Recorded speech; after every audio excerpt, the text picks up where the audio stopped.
Okay, so this next section, we're going to start off with imagining that you and I are going to take a trip together on a hike. We barely even know each other, but we're going to go on a hike together. And I want you to suppose that at 9 o'clock in the morning, we leave and hike up a mountain. Okay, so we get on our little backpacks and we take off and we go up the mountain. Okay, and we arrive at the mountain. So we leave at 9 a.m. and we arrive at the top of the mountain. It's a small mountain. At 4 p.m. Okay, so this is on day 1. All right, and then we camp out overnight, and then the next morning we get up and we leave at 9 a.m. and we hike down the mountain. And sometime during the day, we arrive where we started. We hike down the mountain along the same path that we went up the day before. Okay? Did you know that at some point on our trip down, at some point, we were at the exact same place on the mountain at the exact same time on our watch that we were the day before? Somewhere on the trip, we were at the exact same place at the exact same time. This is a consequence of something that we call the intermediate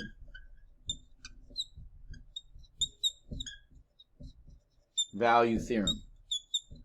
Okay, which is something that we're going to learn about. It's the intermediate value theorem is a theorem involving continuous functions, and that's what this little video is going to be about, is continuous functions. I'm just going to draw a quick graph to illustrate why this is true, or how this is true, and I think it'll be fairly convincing that this is a true statement, that at some point on our trip down the mountain, we were at the exact same point on the mountain on our watch, at the same time on our watch as we were the day before. So here we go. So here we are. Let's say at 9 a.m.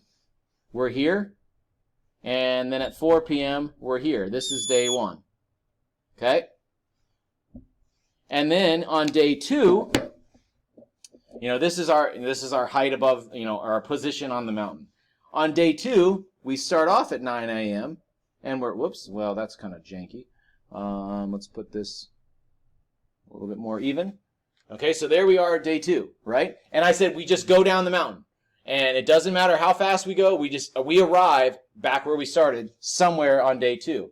Well, no matter what curve I draw on day 2, to end up back at the same position, no matter when I do, if we just run down the mountain, at some point, these two curves intersect. And if they intersect, that means this is time on our watch, and the y value is the position on the mountain. So no matter what, we will be at the position on the mountain, because this curve, if it's continuous, is going to have to pass through every single value between here and here. So that's kind of a gist of the intermediate value theorem.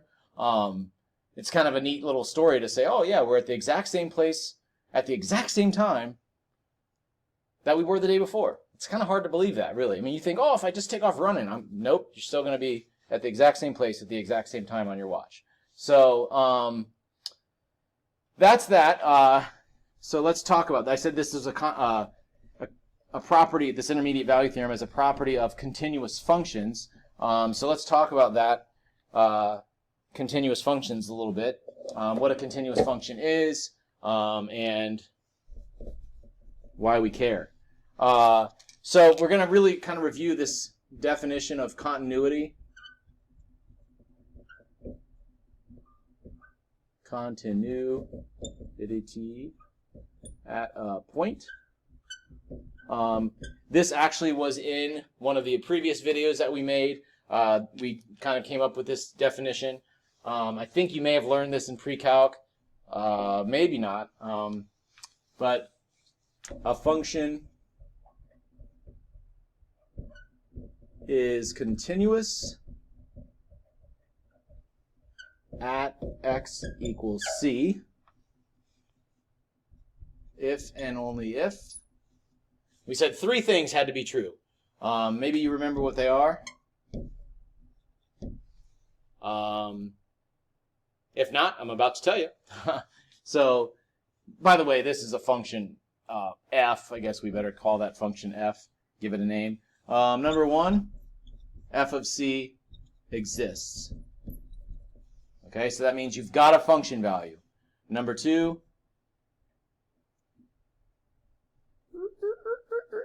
the limit as x goes to c of f of x exists.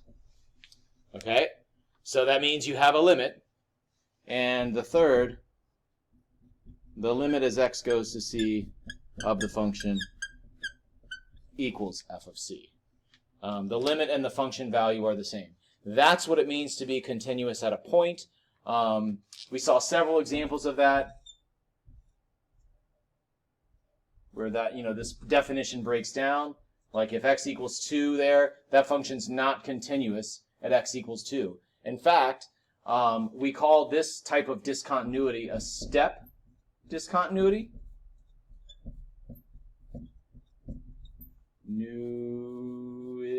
I think I spelled that wrong. A step discontinuity, sometimes called a jump discontinuity.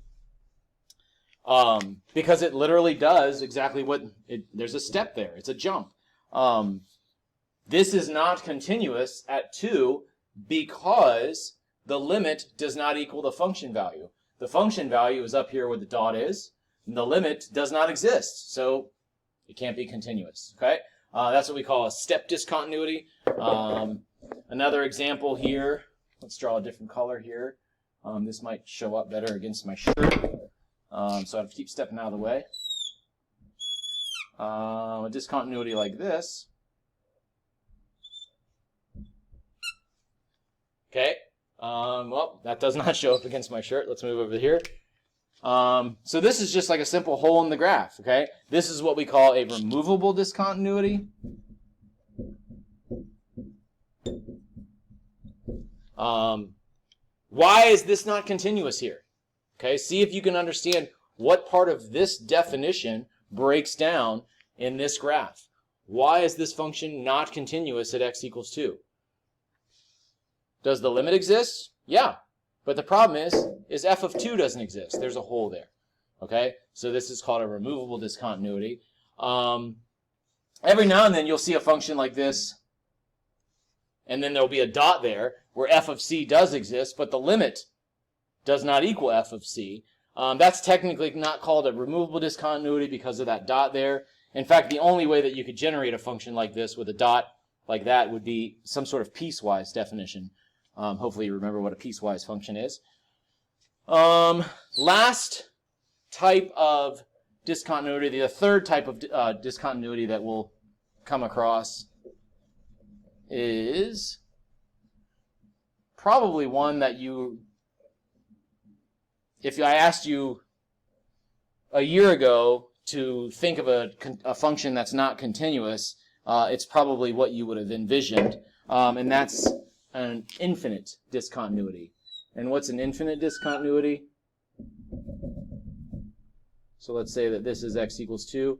An infinite discontinuity would be something where you have like a vertical asymptote. Okay, this function's going towards positive infinity or negative infinity. This is an infinite discontinuity. Okay? So, we understand now these functions are not continuous here, like at 2. These three functions are not continuous at 2. However, just because they're not continuous at 2 doesn't mean that there aren't values of x for which these functions are continuous. In fact, if I were to look at, say, values of x between there and there, like if I looked at this graph, this function between there and there, it's very continuous. In fact, it's continuous everywhere between those two x values. Let's say that's 1 and negative 2. If I look at this function right here, if I look, between that x value and that x value. Let me move out of the way. If I look between here and here, like these two x values, that's function's continuous there.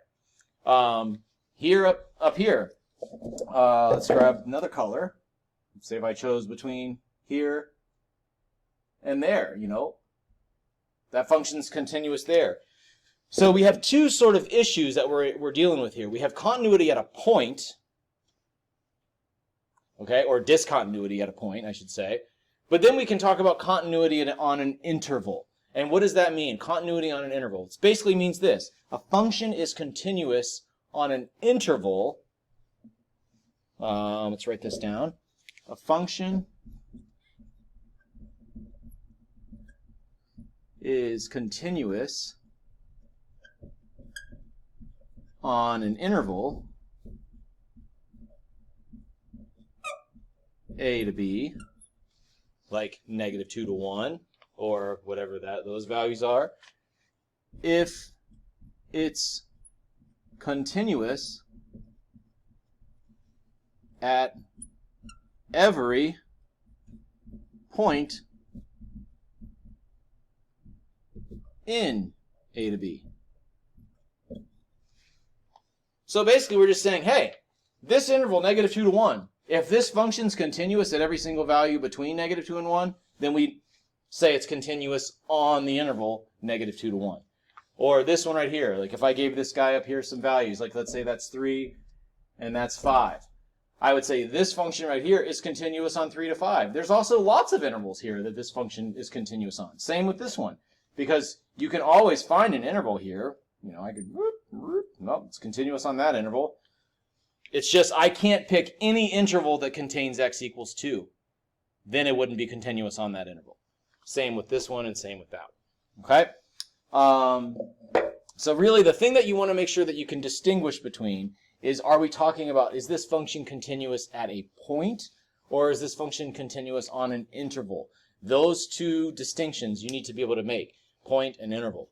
And interval is very simple. It's continuous on the interval if it's continuous at all the points on the interval. Okay? I want to do an example, a couple examples with you before I give you problems to try. Probably one big example that's going to almost take care of everything that you might encounter. So I'm going to tell you, it's a problem that's actually in your book. I got to step out for a second and get the book.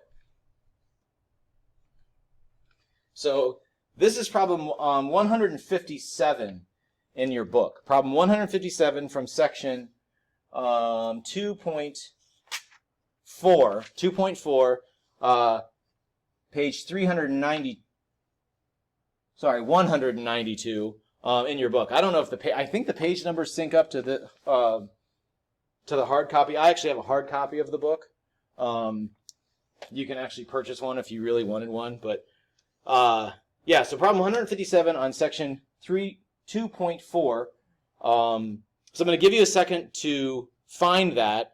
Go ahead and pause the video if you want, and find that problem so that I'm not going to write out all the pieces to it. If you have it on your screen pulled up, it'll be easier just to follow along.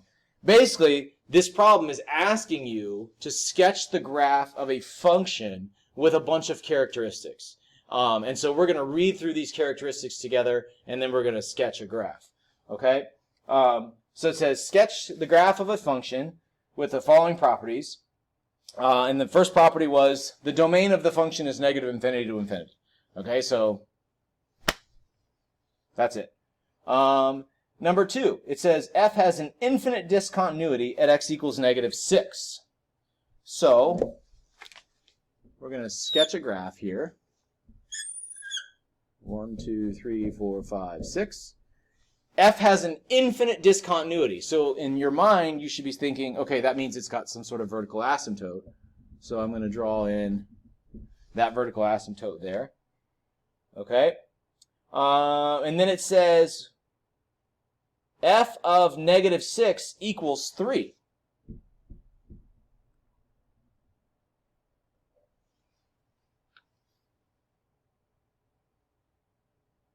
Sorry.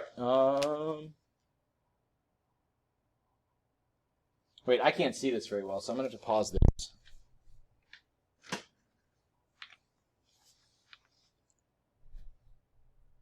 Okay.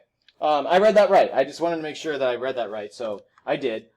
We still have that f of negative 6 is 3, and so I put a dot there. So that's telling me something, that this function has to be some sort of piecewise function, because we can't have a vertical asymptote and a point at the same place like that. So it's probably some sort of piecewise function, but guess what? I don't care about the rule. I don't care what the equation of the function is. We just want to get this graph straightened out. Okay? The next thing says this. I'll put the condition here just so I don't have to keep looking down. The limit as x goes to negative 3 of f of x equals the limit as x goes to negative 3. I believe those are from the right and left. Yeah, so this one's left and this one's right. So these two limits are the same, and they both equal 2. Okay? So where's negative 3? Right here. 1, 2, 3. 1, 2. So I'm going to put something there indicating that this is true. Now, perhaps it's a circle, perhaps it's a dot. We'll find out here in a second.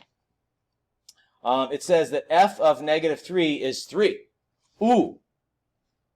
That tells me then, if this limit is 2 and f of negative 3 is 3, the dot goes here and the circle goes there. Okay?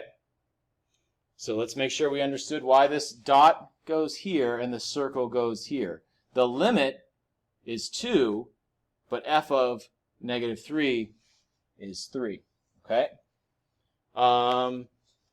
And then it says f is left continuous, but not right continuous at x equals 3. So now I'm going to go over here to positive 3.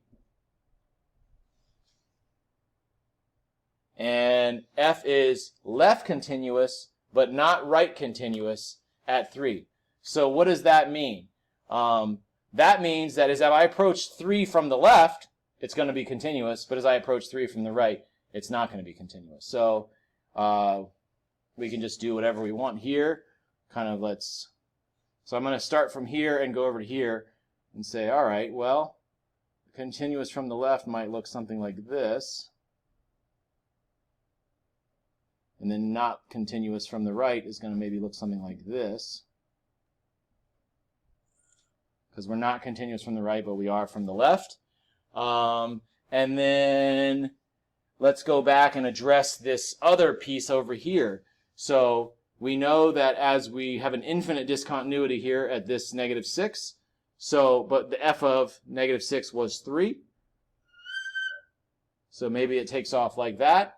In fact, and we could also, because it has to have a domain of all real numbers, I need to do something on the other side of this.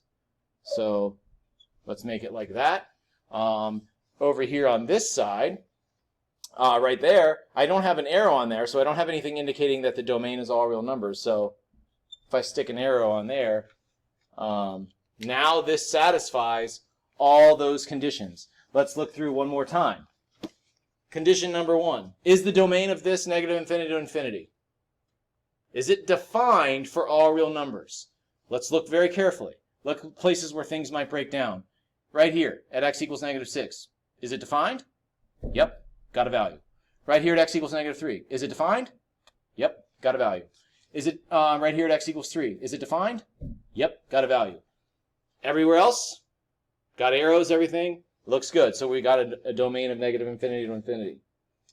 Does this have an infinite discontinuity at x equals negative 6? 1, 2, 3, 4, 5, 6. 1, 2, 3, 6. Sorry, I can't count. 1, 2, 3, 4, 5, 6.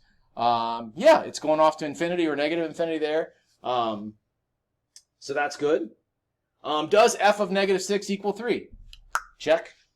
Does the limit as x goes to negative 3 from the right and from the left both equal 2? No, it doesn't. In fact, we were right up until this point right here, because what I should have done in order to make it have that limit, having that hole there sitting out there in space doesn't really do anything for me. What really needed to happen when I drew this, I needed to have it like that. Now, I didn't have to go back up and increase. I could have flattened off. Like how it's behaving in here doesn't really matter. But the hole needed to be on this smooth part, and then the dot had to be above that. So I'm glad we went back and checked that. Does f of negative 3 equal 3? Now it does, with the dot. Are we left continuous, but not right continuous at x equals 3? Yep. And as, the limit as x goes to negative infinity,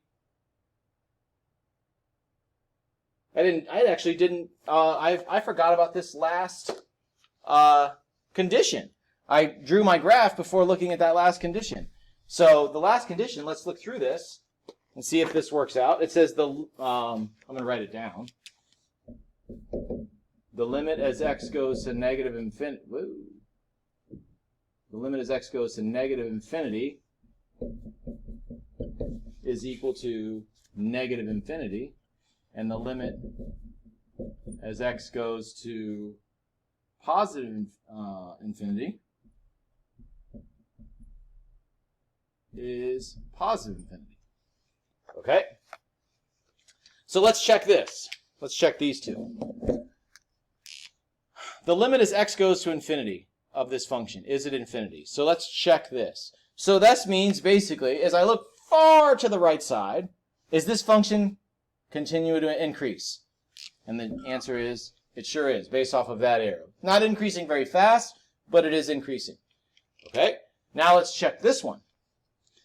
As x goes to negative infinity, okay, is this function going down infinitely? And the answer is no, it's not. So now let's think about, what do I need to do to this graph right here so that this is true? Think about that for a second. Maybe pause the video. Think about that for a second and say, okay, how could I fix this graph right here so that that right there is true? That the limit as x goes to negative infinity is negative infinity. Basically, we need this thing to be going down, right? So let's see if we can fix that.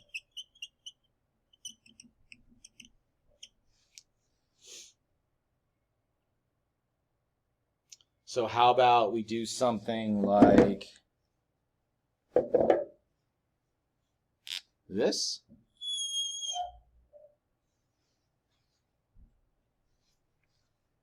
Does that work? Now, as the limit as x goes to negative infinity, as we go forever that way, is the function continually getting smaller? Yeah. So that works. So this graph is a graph that satisfies all of those conditions. Is this the only graph that would work? No. It could have some variations in the shape. In fact, it doesn't necessarily have to be going to infinity on both sides of this x equals negative 6. We could probably have figured out a way to make it not do that. I could have connected it here and then made it go to infinity on the right side of negative 6. There's, and we also said here we didn't have to have that little bump up. So there's a few other things that we could have done. But that is a correct answer. If you want to try one and you want to say, hey, will this work? Feel free to let me know. Email it to me or send me a picture of it and I can tell you. You'll have a few to do like this in your problems on this section, which I'm going to tell you right now. Let's see, it's 2.4.